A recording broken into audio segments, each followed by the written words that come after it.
Everyone, welcome back to my YouTube channel sari tales by Yogita. Last ಕ್ಲಾಸಲ್ಲಿ ನಾನು ನಿಮಗೆ 6 layers of silk thread ಹೇಗೆ ಮಾಡೋದು ಅಂತ ನಾನು ನಿಮಗೆ ಹೇಳ್ಕೊಟ್ಟಿದ್ದೆ. ಸೊ ಅದು ನಿಮ್ಗೆ ಅರ್ಥ ಆಗಿದೆ, ನೀವು ಈಸಿಯಾಗಿ ಪ್ರಿಪೇರ್ ಮಾಡಿ ಇಟ್ಕೊಂಡಿರ್ಬೋದು ಇವತ್ತಿನ ಕ್ಲಾಸ್ಗೆ. ಸೊ ಇವತ್ತಿನ ಕ್ಲಾಸ್ನಲ್ಲಿ ನಾನು ನಿಮಗೆ ಕ್ರಿಯೇಟಿವ್ ಆರ್ಟ್ಸ್ ಡಿಸೈನ್ ಅನ್ನೋ ಡಿಸೈನ್ನ ನಾನು ನಿಮಗೆ ತೋರಿಸ್ಕೊಡ್ತಿದ್ದೀನಿ. ಸೊ ಇದು ಕೂಡ ಒಂದು ಕ್ರೋಶಾ ಡಿಸೈನ್ ಆಗಿರುತ್ತೆ ಆ್ಯಂಡ್ ಸಿಂಪಲಾಗಿ ಒಂದು ಸ್ಟೆಪ್ಪಲ್ಲಿ ಮುಗಿಯುವಂಥ ಕ್ರೋಶಾ ಡಿಸೈನ್ ಆಗಿರುತ್ತೆ. ಸೊ ಇದಕ್ಕೆ ಜಾಸ್ತಿ ಏನೋ ಮೆಟೀರಿಯಲ್ಸ್ ಬೇಕಾಗಿರಲ್ಲ. ನಾವು ಯಾವ ಸ್ಯಾರಿಗೆ ಯೂಸ್ ಮಾಡ್ತೀವಿ ಆ ಸ್ಯಾರಿ ಬೇಕಿರುತ್ತೆ ಆ್ಯಂಡ್ ಆ ಸ್ಯಾರಿಗೆ ಮ್ಯಾಚ್ ಆಗೋ ಅಥವಾ ಕಾಂಟ್ರಾಸ್ಟ್ ಕಲರ್ ಆಗೋ ಒಂದು ಸಿಲ್ಕ್ ಥ್ರೆಡ್ ಬೇಕಿರುತ್ತೆ ಆ್ಯಂಡ್ ಆ್ಯಸ್ ಯೂಶುವಲ್ ನೀಡಲ್ ಬೇಕಿರುತ್ತೆ ಆ್ಯಂಡ್ ಒಂದಷ್ಟು ಬೀಡ್ಸ್ ಬೇಕಿರುತ್ತೆ. ಸೊ ಏನೇನು ಬೇಕು ಅಂತ ನಾನು ನಿಮಗೆ ಈ ವಿಡಿಯೋದಲ್ಲಿ ತೋರಿಸ್ಕೊಡ್ತೀನಿ, ನೋಡ್ತಾ ಹೋಗ್ಬೋದು. ಇನ್ನು ಯಾರೆಲ್ಲ ನನ್ನ ಚಾನಲ್ಗೆ ಸಬ್ಸ್ಕ್ರೈಬ್ ಮಾಡಿಲ್ಲ, ಸಬ್ಸ್ಕ್ರೈಬ್ ಮಾಡ್ಕೊಳ್ಳಿ, ಬೇರೆಯವ್ರಿಗೂ ಶೇರ್ ಮಾಡಿ, ಲೈಕ್ ಮಾಡಿ. ಸೊ ಕಂಟಿನ್ಯೂ ಮಾಡೋಣ ಬನ್ನಿ. ಸೊ ನೀವು ಇಲ್ಲಿ ನೋಡ್ಬೋದು, ನಾನು ಆ್ಯಸ್ ಯೂಶುವಲ್ ಗೋಲ್ಡ್ ಟೇಪಲ್ಲಿ ನಾನು ನಿಮಗೆ ತೋರಿಸ್ಕೊಡ್ತೀನಿ. ಸೊ ಗೋಲ್ಡ್ ಟೇಪ್ ನನ್ನ ಹತ್ರ ಇದೆ, ನೀವು ಬೇಕಾದ್ರೆ ಸ್ಯಾರಿಗೆ ಬೇಕಾದ್ರೆ ಟ್ರೈ ಮಾಡ್ಬೋದು. ಇಲ್ಲ ಇದೇ ಥರ ಗೋಲ್ಡ್ ಟೇಪ್ ಅಥವಾ ಸ್ಯಾರಿ ಫಾಲ್ಸ್ ಲೈನಿಂಗ್ ಅಥವಾ ಕರ್ಚೀಫ್ ಯಾವುದಕ್ಕಾದ್ರೂ ಹೋಗಿ ನೀವು ಟ್ರೈ ಮಾಡ್ಬೋದು ಕಲಿಬೇಕಾದ್ರೆ. ಇಲ್ಲ ಡೈರೆಕ್ಟಾಗಿ ಸ್ಯಾರಿಗೆ ಮಾಡ್ತೀನಿ ಅನ್ನೋದಾದ್ರೆ ಸ್ಯಾರಿಗೂ ಕೂಡ ನೀವು ಮಾಡ್ಬೋದು. ಆ್ಯಂಡ್ ನಂಗೆ ಈ ಥರ ರೌಂಡ್ ಬೀಡ್ಸ್ ಬೇಕಾಗುತ್ತೆ. ಸ್ವಲ್ಪ ಇಷ್ಟು ಸೈಜಲ್ಲಿದ್ದರೆ ಸಾಕು, ತುಂಬ ತೀರಾ ಚಿಕ್ಕನೂ ಬೇಡ, ತೀರಾ ದೊಡ್ಡನೂ ಬೇಡ. ಇದು ಮೀಡಿಯಮ್ ಸೈಜಲ್ಲಿ ರೌಂಡ್ ಬೀಡ್ ಬೇಕಾಗುತ್ತೆ. ಆ್ಯಂಡ್ ಮಾಮೂಲಿ ಕಟ್ ಮಾಡೋದಕ್ಕೆ ಟ್ರಿಮ್ಮರ್ ಬೇಕು ಆ್ಯಂಡ್ ಕ್ರೋಶಾ ಡಿಸೈನ್ಸ್ ಹಾಕೋದಕ್ಕೆ ನೀಡಲ್ ಬೇಕು. ನೀಡಲ್ ನಂಬರ್ ಬಂದು 10.75 mm ಆಗಿರುತ್ತೆ. ಸೊ ಟೂಲಿಪ್ ಜಪಾನ್ ನೀಡಲ್ ಆಗಿರುತ್ತೆ. And 6 layers of silk thread prepare ಮಾಡಿ ಈ ಥರ ನಾಟ್ ಹಾಕಿಟ್ಕೊಂಡಿರಬೇಕು. ಸೊ ನಿಮ್ಮ ಸ್ಯಾರಿ ಯಾವ ಕಲರ್ ಇದೆ ಆ ಕಲರ್ ಅಥವಾ ಕಾಂಟ್ರಾಸ್ಟ್ ಕಲರ್ ಹಾಕಿ ನೀವು ರೆಡಿ ಮಾಡಿ ಇಟ್ಕೊಳ್ಳಿ. ಸೊ ಡಿಸೈನ್ ಹೇಗೆ ಸ್ಟಾರ್ಟ್ ಮಾಡೋದು ಅಂತ ನೋಡೋಣ ಬನ್ನಿ, ಹೇಗೆ ಮಾಡೋದು ಅಂತ. ಸೊ ನೀವು ಇಲ್ಲಿ ನೋಡ್ಬೋದು, ಈ 6 ಲೇಯರ್ಸ್ ಆಫ್ ಥ್ರೆಡ್ ಏನಿದೆ back side of the cloth ಬರೋ ಹಾಗೆ ನಾನು ಈ knot back side of the cloth ಬರೋ ಹಾಗೆ ನಾನು ಈ ಥರ ಪ್ಲೇಸ್ ಮಾಡಿ ಒಂದು ಲಾಕ್ ಮಾಡ್ಕೊಳ್ತೀನಿ ಕ್ಲಾತಿಗೆ.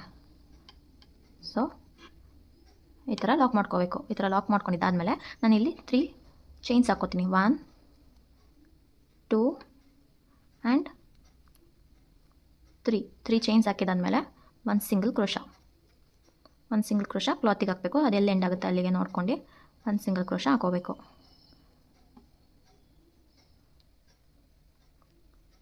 ಸೊ ಒಂದು ಸಿಂಗಲ್ ಕ್ರೋಶಾ ಹಾಕಿದ್ಮೇಲೆ ನಾನು ಮತ್ತೆ ಅಗೇನ್ ಇನ್ನೂ ಒಂದು ಸಿಂಗಲ್ ಕ್ರೋಶಾ ಹಾಕ್ಕೊಳ್ತೀನಿ. ಅದ್ರ ಪಕ್ಕ ಸ್ವಲ್ಪನೇ ಗ್ಯಾಪ್ ಬಿಟ್ಟು, ಒಂದು ಲೈನಷ್ಟು ಗ್ಯಾಪ್ ಬಿಟ್ಟು ಅದ್ರ ಪಕ್ಕನೇ ನಾನು ಇನ್ನೂ ಒಂದು ಸಿಂಗಲ್ ಕ್ರೋಶಾ ಹಾಕ್ಕೊಳ್ತಿದ್ದೀನಿ. ಸೊ ನೋಡ್ಬೋದು, ಫಸ್ಟು ನಾನು ಇಲ್ಲಿ ಲಾಕ್ ಮಾಡಿದ್ದೀನಿ, 3 ಚೈನ್ಸ್ ಹಾಕಿದ್ದೀನಿ, 2 ಸಿಂಗಲ್ ಕ್ರೋಶಾ, ಒಂದು ಪಕ್ಕ ಒಂದು 2 ಸಿಂಗಲ್ ಕ್ರೋಶಾ ಹಾಕಿದ್ದೀನಿ. ಸೊ ಇದು ಹಾಕಿದಾದ್ಮೇಲೆ ನಾನು ಈಗ ಬೀಡ್ ಹಾಕ್ಕೊಳ್ತೀನಿ. ಸೊ ಎಲ್ಲ ಲೇಯರ್ಸ್ ಆಫ್ ಸಿಲ್ಕ್ ಥ್ರೆಡಿಂದನೂ ಬೀಡ್ ಪಾಸಾಗಿ ಒಂದು ಬೀಡ್ ಲಾಕ್ ಮಾಡ್ಕೋಬೇಕು. ಬೀಡ್ ಲಾಕ್ ಮಾಡಿದಾದ್ಮೇಲೆ ಅದು ಎಲ್ಲ ಎಂಡ್ ಆಗುತ್ತೆ ಅಲ್ಲಿಗೆ ಒಂದು ಸಿಂಗಲ್ ಕ್ರೋಶಾ ಹಾಕೋಬೇಕು.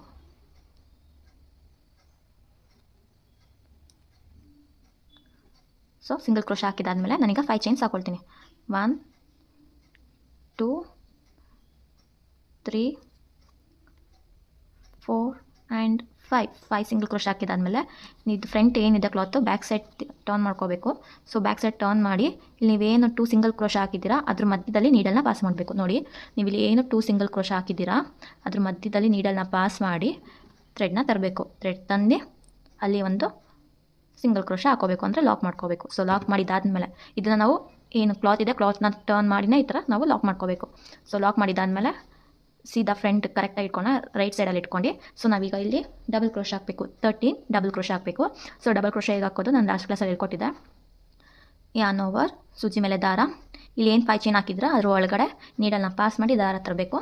ಸೊ ಎಷ್ಟು ಐಟಿ ಬೇಕು ಅಷ್ಟು ಐಟಿ ಇಟ್ಕೊಂಡು 2 ಲೂಪಿಂದ ಒಂದು ಸತಿ ಹೊರಗೆ ಬರಬೇಕು ಆ್ಯಂಡ್ ಮತ್ತೆ 2 ಲೂಪಿಂದ ಒಂದು ಸತಿ ಹೊರಗೆ ಬರಬೇಕು. ಸೊ ಇದು ಒಂದು ಸಿಂಗಲ್ ಕ್ರೋಶಾ ಆಗುತ್ತೆ. ಇದೇ ಥರ 1 ಡಬಲ್ ಕ್ರೋಶಾ ಆಗುತ್ತೆ. ಇದೇ ಥರ ನೀವು 13 ಡಬಲ್ ಕ್ರೋಶಾ ಹಾಕಬೇಕಾಗುತ್ತೆ. ಸೊ ಸೂಜಿ ಮೇಲೆ ದಾರ, ನೀಡಲ್ನ ಇನ್ಸರ್ಟ್ ಮಾಡಿ ದಾರ ತರಬೇಕು ಆ್ಯಂಡ್ 2 ಲೂಪಿಂದ ಒಂದು ಸತಿ ಆ್ಯಂಡ್ 2 ಲೂಪಿಂದ ಒಂದು ಸತಿ ಹೊರಗೆ ಬರಬೇಕು. ಸೊ ಇದೇ ಥರ 13 ಡಬಲ್ ಕ್ರೋಶಾ ಹಾಕ್ತಾ ಹೋಗೋಣ ನಾವು.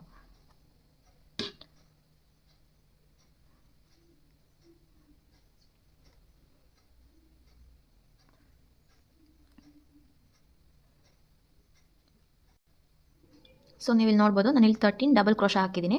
ಸೊ 13 ಡಬಲ್ ಕ್ರೋಶಾ ಹಾಕಿದಾದ್ಮೇಲೆ ಇದು ಎಲ್ಲಿ ಎಂಡ್ ಆಗುತ್ತೆ ಅಲ್ಲಿಗೆ ನಾನು ಒಂದು ಸಿಂಗಲ್ ಕ್ರೋಶಾ ಹಾಕಿ ಲಾಕ್ ಮಾಡ್ಕೊಳ್ತೀನಿ. ಸೊ ನೋಡಿ, ಇದು ಒಂದೇ ಸ್ಟೆಪ್ಪಲ್ಲಿ ಆಗುವಂಥ ಡಿಸೈನ್ಸು. ಸೊ ಒಂದು ಸಿಂಗಲ್ ಕ್ರೋಶಾ ಹಾಕಿದಾದ್ಮೇಲೆ ಹಾಗೆ ಇನ್ನೂ ಒಂದು ಸಿಂಗಲ್ ಕ್ರೋಶಾ ಹಾಕ್ಕೊಳ್ತೀನಿ. ಸೊ ನೀವಿಲ್ಲಿ ಏನು ಮಾಡ್ಬೋದು ಅಂದರೆ ಇಲ್ಲಿ ನೋಡಿ, ಇಲ್ಲಿ ನಾನು 3 ಚೈನ್ಸ್ ಹಾಕಿ ಗ್ಯಾಪ್ ಕೊಟ್ಟಿರೋದೇನಿಗೆ ಇಲ್ಲಿ ನಾನು ಟ್ಯಾಸಲ್ ಹಾಕ್ಬೋದು, ಬೇಬಿ ಟ್ಯಾಸಲ್ ಹಾಕ್ಬೋದು, ಕುಚ್ಚು ಹಾಕ್ಬೋದು. ಅಕಸ್ಮಾತ್ ನಿಮಗೂ ಇಲ್ಲಿ ಮಧ್ಯದಲ್ಲೂ ನಿಮಗೆ ಟ್ಯಾಸಲ್ ಬೇಕು ಅಂದರೆ ಇಲ್ಲಿ 3 ಚೈನ್ಸ್ ಹಾಕಿ ಆಮೇಲೆ 2 ಸಿಂಗಲ್ ಕ್ರೋಶಾ ಹಾಕಬೇಕಾಗುತ್ತೆ. ಇಲ್ಲ ನನಗೆ ಟ್ಯಾಸಲ್ಸ್ ಏನೋ ಬೇಡ, ಜಸ್ಟ್ ಕಂಟಿನ್ಯೂಸ್ ಆಗಿ ಈ ಡಿಸೈನೇ ಬೇಕು ಅನ್ನೋದಾದ್ರೆ ನೀವು ಇಲ್ಲಿ ಒಂದು ಸಿಂಗಲ್ ಕ್ರೋಶಾ ಹಾಕಿ ಲಾಕ್ ಮಾಡಿದಾದ್ಮೇಲೆ ಪಕ್ಕ ಇನ್ನೂ ಒಂದು ಸಿಂಗಲ್ ಕ್ರೋಶಾ ಹಾಕಿ ಲಾಕ್ ಮಾಡ್ಕೊಳ್ಳಿ. ಅಕಸ್ಮಾತ್ ನಿಮಗೆ ಏನೋ ಬೇಬಿ ಟ್ಯಾಸಲ್ ಬೇಕು ಅಂದರೆ ಒಂದು ಸಿಂಗಲ್ ಕ್ರೋಶಾ ಹಾಕ್ತಿದ್ದಂಗೆ ನೀವು ಇಲ್ಲಿ 3 ಚೈನ್ಸ್ ಹಾಕಿ ಏನು ಬೇಬಿ ಟ್ಯಾಸಲ್ ಹಾಕಬೇಕು ಅದಕ್ಕೆ ಗ್ಯಾಪ್ ಬಿಡಬೇಕಲ್ವಾ. ಸೊ ಅದಕ್ಕೆ ನಾನು 3 ಚೈನ್ಸ್ ಹಾಕಿ ಗ್ಯಾಪ್ ಬಿಟ್ಟು ಆಮೇಲೆ 2 ಸಿಂಗಲ್ ಕ್ರೋಶಾ ಹಾಕಬೇಕಾಗುತ್ತೆ. ಬಟ್ ಇಲ್ಲಿ ನಾನು ಬೇಬಿ ಕುಚ್ಚೇನು ಹಾಕಲ್ಲ. ಸೊ ಅದಕ್ಕೋಸ್ಕರ ನಾನು ಕಂಟಿನ್ಯೂಸ್ ಆಗಿ 2 ಸಿಂಗಲ್ ಕ್ರೋಶಾ ಹಾಕೋತಿದ್ದೀನಿ. ಸೊ 2 ಸಿಂಗಲ್ ಕ್ರೋಶಾ ಹಾಕಿದಾದ್ಮೇಲೆ ನಾನಿಲ್ಲಿ ಬೀಡ್ ಹಾಕ್ಕೊಳ್ತೀನಿ.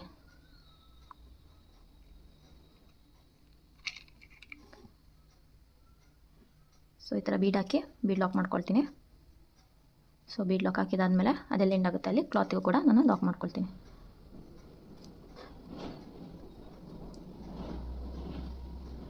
ಸೊ ಕ್ಲಾತಿಗೆ ಈ ಥರ ಲಾಕ್ ಮಾಡಿದ್ದಾದಮೇಲೆ 5 ಚೈನ್ಸ್ ಹಾಕಬೇಕು.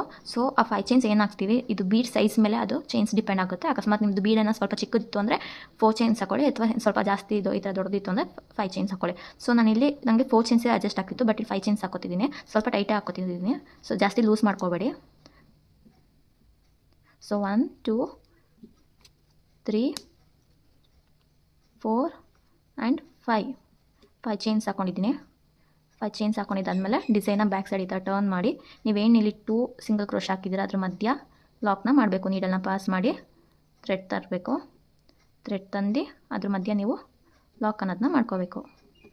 ಸೊ ಲಾಕ್ ಮಾಡಿದಾದಮೇಲೆ ಡಿಸೈನ್ನ ಫ್ರಂಟಿಗೆ ಇಟ್ಕೊಂಡು ಸೊ ನಾವಿಲ್ಲಿ ಮತ್ತೆ 13 ಡಬಲ್ ಕ್ರೋಶ್ ಹಾಕಬೇಕಾಗುತ್ತೆ. ಸೊ ಸೂಜಿ ಮೇಲೆ ದಾರ, ನೀಡಲ್ನ 5 ಚೈನ್ಸ್ ಒಳಗಡೆ ಪಾಸ್ ಮಾಡಿ ದಾರನ ತರಬೇಕು. ದಾರ ತಂದು 2 ಲೂಪಿಂದ, ಸೂಜಿ ಮೇಲೆ 3 ಲೂಪ್ ಇರುತ್ತೆ, 2 ಲೂಪಿಂದ ಒಂದ್ಸಲಿ ಆ್ಯಂಡ್ ಮತ್ತು ದಾರ ತಂದು 2 ಲೂಪಿಂದ ಒಂದ್ಸತಿ. ಸೊ ಇದು ಡಬಲ್ ಕ್ರೋಶ ಆಗುತ್ತೆ. ಸೊ ಇದೇ ಥರ 13 ಡಬಲ್ ಕ್ರೋಶ ಆಗ್ತಾ ಹೋಗಬೇಕಾಗುತ್ತೆ ನಾವು. ಸೊ ಸೂಜಿ ಮೇಲೆ ದಾರ 5 ಚೈನಿಂದ ಒಳಗಡೆ ಪಾಸ್ ಮಾಡಿ ದಾರ ಹೊರಗೆ ತರಬೇಕು. ದಾರ ಹೊರಗೆ ತಂದು ಸೊ ನೀಡಲ್ ಮೇಲೆ 3 ಲೂಪ್ ಇರುತ್ತೆ, 3 ಲೂಪಿಂದ ಒಂದ್ಸತಿ ಹೊರಗೆ ಆ್ಯಂಡ್ 2 ಲೂಪಿಂದ ಒಂದ್ಸತಿ ಹೊರಗೆ ಆ್ಯಂಡ್ 2 ಲೂಪಿಂದ ಒಂದ್ಸತಿ ಹೊರಗೆ ಬರಬೇಕು. ಸೊ ಇದು ಡಬಲ್ ಕ್ರೋಶ ಆಗುತ್ತೆ. ಇದೇ ಥರ 13 ಡಬಲ್ ಕ್ರೋಶ ನಾನು ಹಾಕ್ಕೊಳ್ತಾ ಹೋಗಬೇಕಾಗುತ್ತೆ. ಸೊ ಇಲ್ಲಿ 13 ಡಬಲ್ ಕ್ರೋಶ ಹಾಕಾಗಿದೆ. ಇದೆಲ್ಲ ಎಂಡ್ ಆಗುತ್ತೆ ಅಲ್ಲಿಗೆ ನಾನು ಲಾಕ್ ಮಾಡ್ಕೊಳ್ತೀನಿ. 1 ಸಿಂಗಲ್ ಕ್ರೋಶ್ ಹಾಕಿ ಲಾಕ್ ಮಾಡ್ತೀನಿ. ಸೊ ಇದೇ ಥರ ನಾನು ಇನ್ನೂ 1 ಬೀಡ್ ಹಾಕಿ ಡಿಸೈನ್ ಮಾಡಿ ಕಂಪ್ಲೀಟ್ ಮಾಡಿ ತೋರಿಸ್ತೀನಿ ನಾನು ನಿಮಗೆ ಹೇಗೆ ಕಾಣಿಸುತ್ತೆ ಡಿಸೈನ್ ಅಂತ. ಸೊ ಇದೇ ಥರ ನಾನು ಇನ್ನೂ 1 ಬೀಡಿಗೆ ನಾನು ಇಲ್ಲಿ 13 ಡಬಲ್ ಕ್ರೋಶ್ ಹಾಕಿ ಸೊ ಲಾಸ್ಟಲ್ಲಿ 1 ಸಿಂಗಲ್ ಕ್ರೋಶ್ ಹಾಕಿ ಎಂಡ್ ಮಾಡ್ತಿದ್ದೀನಿ. 1 ಸಿಂಗಲ್ ಕ್ರೋಶ್ ಹಾಕಿ ಸೊ ನಾನಿಲ್ಲಿ ಸ್ಟಾರ್ಟಿಂಗು 3 ಚೈನ್ಸ್ ಗ್ಯಾಪ್ ಇಟ್ಟಿದೆ, ಲಾಸ್ಟಲ್ಲಿ ಕೂಡ 3 ಚೈನ್ಸ್ ಹಾಕ್ಕೊಳ್ತೀನಿ. ಸ್ಟಾರ್ಟಿಂಗ್ 3 ಚೈನ್ಸ್ ಬಿಟ್ಟಿರೋದ್ರಿಂದ ಮಾತ್ರ ನಾನು ಇಲ್ಲಿ ಸ್ಟಾರ್ಟಿಂಗ್ 3 ಚೈನ್ ಲಾಸ್ಟಲ್ಲಿ ಕೂಡ 3 ಚೈನ್ಸ್ ಹಾಕಿ ಎಂಡ್ ಮಾಡ್ತೀನಿ. ಇಲ್ಲ ಅಂದರೆ ನೀವು ಹಾಗೆ ಎಂಡ್ ಮಾಡ್ಬೋದು. 1 2 ಆ್ಯಂಡ್ 3 ಚೈನ್ಸ್ ಹಾಕಿದಾದ್ಮೇಲೆ ಎಲ್ಲ ಎಂಡ್ ಆಗುತ್ತೆ ಅಲ್ಲಿ 1 single crochet. So single crochet ಹಾಕಿ ಲಾಕ್ ಮಾಡ್ತೀನಿ. ಸಿಂಗಲ್ ಕ್ರೋಶ ಆಯಿತು. ಸೊ ಸಿಂಗಲ್ ಕ್ರೋಶ ಆದಮೇಲೆ ಇವಾಗ ನಾನು ಡಿಸೈನ್ ಎಂಡ್ ಮಾಡೋದಕ್ಕೆ 2 ಚೈನ್ಸ್ ಹಾಕ್ಕೊಳ್ತೀನಿ. 2 ಚೈನ್ಸ್ ಹಾಕಿ ಥ್ರೆಡ್ ಕಟ್ ಮಾಡಿ ನೀಡನ್ನು ಫುಲ್ ಮಾಡ್ತೀನಿ. ಸೊ ಇಲ್ಲಿಗೆ ಈ ಡಿಸೈನ್ ಎಂಡ್ ಆಗುತ್ತೆ. ಸೊ ಎಕ್ಸೆಸ್ ಆಫ್ ಥ್ರೆಡ್ನ ಟ್ರಿಮ್ ಮಾಡಿ ಈ ಗ್ಲೂ ಹಾಕಿ ಬ್ಯಾಕ್ ಸೈಡ್ ಪೇಸ್ಟ್ ಮಾಡ್ಕೊಳ್ತೀನಿ. ಸೊ ನೋಡ್ಬೋದು ಡಿಸೈನ್ ಎಷ್ಟು ಬ್ಯೂಟಿಫುಲ್ಲಾಗಿ ಕಾಣಿಸ್ತಿದೆ ಅಂತ. ನೀವು Mysore silk sarees, light weight ಸ್ಯಾರೀಸ್ಗೆ ಈ ಡಿಸೈನ್ಸ್ ಹಾಕೊಂಡ್ರೆ ತುಂಬ ಚೆನ್ನಾಗಿ ಕಾಣಿಸುತ್ತೆ. ಸೊ ನೋಡಿ, ಸೊ ಇದನ್ನು ನಾನೀಗ ಕಟ್ ಮಾಡಿ ಬುಕ್ಕಿಗೆ ಪೇಸ್ಟ್ ಮಾಡಬೇಕು. ಪೇಸ್ಟ್ ಮಾಡಿ ಸೊ ಇದ್ರದ್ದು ನೋಟ್ಸ್ ಸ್ಟೆಪ್ಸ್ ಬರೆಯೋದು ಹೇಗೆ ಅಂತ ತೋರಿಸ್ಕೊಡ್ತೀನಿ. ಸೊ ನೀವು ಆ ಸ್ಟೆಪ್ ನೋಡಿದ್ರೆ ನೀವು ಯಾವಾಗ ಬೇಕಾದ್ರೂ ಈ ಟ್ಯಾಸಲ್ ಮರ್ತೋಯ್ತು ಅಂದರೆ ನೀವು ಈ ಬುಕ್ ನೋಡಿ ಸ್ಟೆಪ್ಸ್ ನೋಡಿದ್ರೆ ಸಾಕು ನೆನಪಾಗುತ್ತೆ. ಸೊ 7th ಡಿಸೈನು, ಇದಕ್ಕೆ ಕ್ರಿಯೇಟಿವ್ ಆರ್ಚ್ ಡಿಸೈನ್ ಅಂತ ಅಂತೀವಿ.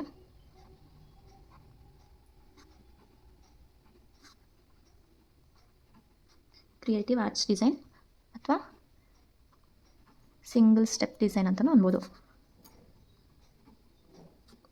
ಸೊ ಇದ್ರ ನೋಟ್ಸ್ ಒಂದೇ ಸ್ಟೆಪ್ ಆಗಿರುತ್ತೆ.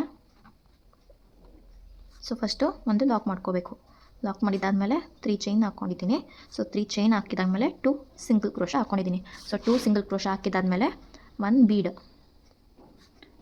ರೌಂಡ್ ಬೀಡ್ ಹಾಕ್ಕೋಬೇಕು, ಅಥವಾ ಫ್ಲವರ್ ಬೀಡ್ ಇದ್ರೂ ನೀವು ಹಾಕ್ಕೋಬೋದು. ಬೀಡ್ ಹಾಕಿ ಬೀಡ್ ಲಾಕ್ ಮಾಡ್ಕೋಬೇಕು. ಸೊ ಬೀಡ್ ಹಾಕಿ ಬೀಡ್ ಲಾಕ್ ಮಾಡಿದಾದ್ಮೇಲೆ 1 ಸಿಂಗಲ್ ಕ್ರೋಶ ಹಾಕ್ಕೋಬೇಕು. ಆ್ಯಂಡ್ 1 ಸಿಂಗಲ್ ಕ್ರೋಶ ಹಾಕಿದಾದ್ಮೇಲೆ 4 ಅಥವಾ 5 ಚೈನ್ ಹಾಕ್ಕೋಬೇಕು. ಅದು ನಿಮ್ಮ ಬೀಡ್ ಮೇಲೆ ಡಿಪೆಂಡ್ ಆಗುತ್ತೆ. ಸೊ ನಾನಿಲ್ಲಿ 5 ಚೈನ್ ಹಾಕಿರೋದ್ರಿಂದ 5 ಚೈನ್ ಹಾಕ್ತೀನಿ. ಸೊ 5 ಚೈನ್ ಹಾಕಿದಾದ್ಮೇಲೆ ಟರ್ನ್ ದಿ ಡಿಸೈನ್ನ ಟರ್ನ್ ಮಾಡಿ 1 single crochet in between 2 single crochet. ಈ 2 ಸಿಂಗಲ್ ಕ್ರೋಶ ಏನು ಹಾಕಿರ್ತೀವಿ ಅದ್ರ ಮಧ್ಯೆ ನಾವು 1 ಸಿಂಗಲ್ ಕ್ರೋಶನ ಹಾಕಿ ಲಾಕ್ ಮಾಡಬೇಕು. So next step front side of the ಕ್ಲಾತ್ನ ಟರ್ನ್ ಮಾಡಿ. ಸೊ ನೆಕ್ಸ್ಟ್ ಏನು ಮಾಡಬೇಕು, 13 double crochet inside the 5 chain gap ಏನಿದೆ ಆ ಗ್ಯಾಪ್ ಒಳಗಡೆ ನಾವು 13 ಡಬಲ್ ಕ್ರೋಶ ಹಾಕಬೇಕು. ಸೊ 13 ಡಬಲ್ ಕ್ರೋಶ ಹಾಕಿದಾದ್ಮೇಲೆ ಅದು ಎಲ್ಲಿ ಎಂಡ್ ಆಗುತ್ತೆ ಅಲ್ಲಿ 1 ಸಿಂಗಲ್ ಕ್ರೋಶ ಹಾಕೋಬೇಕು. ಸೊ ಇದೇ ಥರ ನೀವು ಕಂಟಿನ್ಯೂ ಮಾಡ್ತಾ ಹೋಗಬೇಕಾಗುತ್ತೆ. ಸೊ ಪಕ್ಕನೇ ಕಂಟಿನ್ಯೂ ಮಾಡ್ತೀನಿ ಅನ್ನೋದಾದರೆ 2 ಸಿಂಗಲ್ ಕ್ರೋಶ ಹಾಕ್ಕೊಂಡು ಕಂಟಿನ್ಯೂ ಮಾಡಬೇಕಾಗುತ್ತೆ. ಇಲ್ಲ ನೀವೇನಾದರೂ ಮಧ್ಯ ಟ್ಯಾಸಲ್ ಹಾಕ್ತೀನಿ ಅಂದರೆ ಈ 2 ಸಿಂಗಲ್ ಕ್ರೋಶ ಹಾಕಿದಾದ್ಮೇಲೆ ಮಧ್ಯ 3 ಚೈನ್ ಹಾಕಿ ಮತ್ತೆ 2 ಸಿಂಗಲ್ ಕ್ರೋಶ ಹಾಕಿ ಬೀಡ್ ಹಾಕಿ ಕಂಟಿನ್ಯೂ ಮಾಡಬೇಕಾಗುತ್ತೆ. ಸೊ ನಾನಿಲ್ಲಿ ಹಾಗೆ ಜಸ್ಟ್ ಇಲ್ಲಿ ಬೀಡಿಗೆ ಟ್ಯಾಸಲ್ಗೆ ಏನೂ ಜಾಗ ಬಿಟ್ಟಿಲ್ದಿರೋದ್ರಿಂದ ನಾನು ನೋಟ್ಸ್ ಕೂಡ ಹಾಗೆ ಬರ್ಸ್ತೀನಿ. ಸೊ 5 ಚೈನ್ ಗ್ಯಾಪ್ ಹಾಕಿದಾದ್ಮೇಲೆ ನಾನಿಲ್ಲಿ 2 ಸಿಂಗಲ್ ಕ್ರೋಶ ಹಾಕಿದ್ದೀನಿ. 2 ಸಿಂಗಲ್ ಕ್ರೋಶ ಹಾಕಿದಾದ್ಮೇಲೆ 1 ಬೀಡ್ ಹಾಕ್ಕೊಂಡಿದ್ದೀನಿ. ಸೊ ಅದನ್ನೇ ಕಂಟಿನ್ಯೂ ಮಾಡ್ತಾ ಹೋಗಿದ್ದೀನಿ. ಸೊ ಇದೆ ಈ ಡಿಸೈನ್ದು ಈಸಿಯಾಗಿರೋ ಸಿಂಪಲ್ ಸ್ಟೆಪ್ ಆಗಿರುತ್ತೆ, ಸಿಂಗಲ್ ಸ್ಟೆಪ್ ಆಗಿರುತ್ತೆ. ಸೊ ಇದರಲ್ಲಿ ನಿಮ್ಗೆ ಏನೇ ಡೌಟ್ಸ್ ಇದ್ದರೂ ನೀವು ಕಮೆಂಟ್ ಬಾಕ್ಸಲ್ಲಿ ಕಮೆಂಟ್ ಮಾಡ್ಬೋದು, ನಾನು ನಿಮಗೆ ರಿಪ್ಲೈ ಮಾಡ್ತೀನಿ.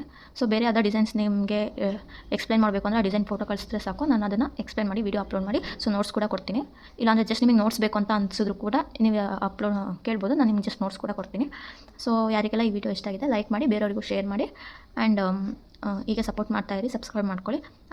ಈಗ ನೆಕ್ಸ್ಟ್ ಕಮಿಂಗ್ ಡೇಸಲ್ಲಿ ನಾನು ಚೆನ್ನಾಗಿರೋ ವೀಡಿಯೋಸ್ ಮಾಡಿ ಚೆನ್ನಾಗಿರೋ ಡಿಸೈನ್ಸ್ದು ವೀಡಿಯೋ ಮಾಡಿ ಅಪ್ಲೋಡ್ ಮಾಡ್ತಾ ಬರ್ತೀನಿ. So thank you, bye.